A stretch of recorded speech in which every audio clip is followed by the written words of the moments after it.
Hi, this is Dr. Laura Kelly. Welcome to my YouTube channel.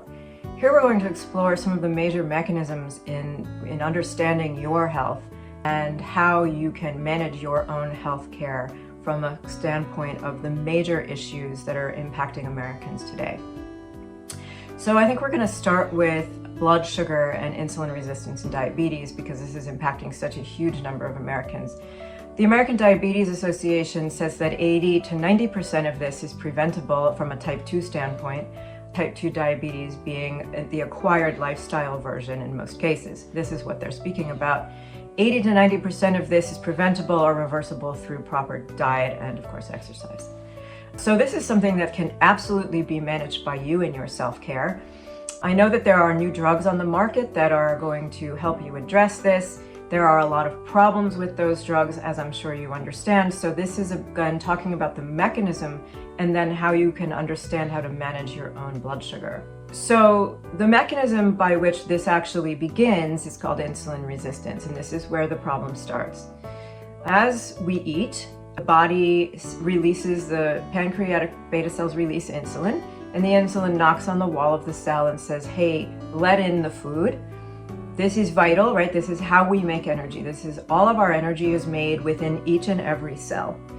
And that energy center is called a mitochondria. So that mitochondria takes food, glucose, and oxygen, and makes a combination and then from that comes an energy molecule. It's called ATP. So it needs food to be in the cell to be able to make the energy. So the insulin is released to get the cell to let the food in, the glucose in. When you're having insulin resistance, what's happening is your body is releasing the insulin still, but the cell is not really receiving such a great signal. And this has to do with the fact that this is a signaling mechanism in the membrane of the cell. Every cell has a membrane around it to hold its contents in and to keep the right tension on the outside of the cell. So what changes to change the signals for insulin to knock on the cell and the cell not really respond so well, or maybe not respond at all in the later stages? The density of the membrane is an issue here. This is one of the issues. So the density of the membrane has about a 21% deposition of saturated fat in that membrane, and it keeps the membrane at exactly the right level of penetrance. As we eat too much saturated fat, as we eat carbohydrates specifically and sugar, this begins to cause a problem. The body has a mechanism by which if we eat too much saturated fat, the body will desaturate that fat and store it separately and not deposit it in the membranes. However, if we eat too much carbs and too much sugar, these will both turn into saturated fat in the body. If we're not burning them off, the body will then say, what are we going to do with this? We're going to store it as saturated fat. When you eat carbs and sugar and it turns into saturated fat, it does not go through that desaturation process that the body has for saturated fat when you eat saturated fat. So now you have all this extra saturated fat. The body will store it then in the membranes of the cells.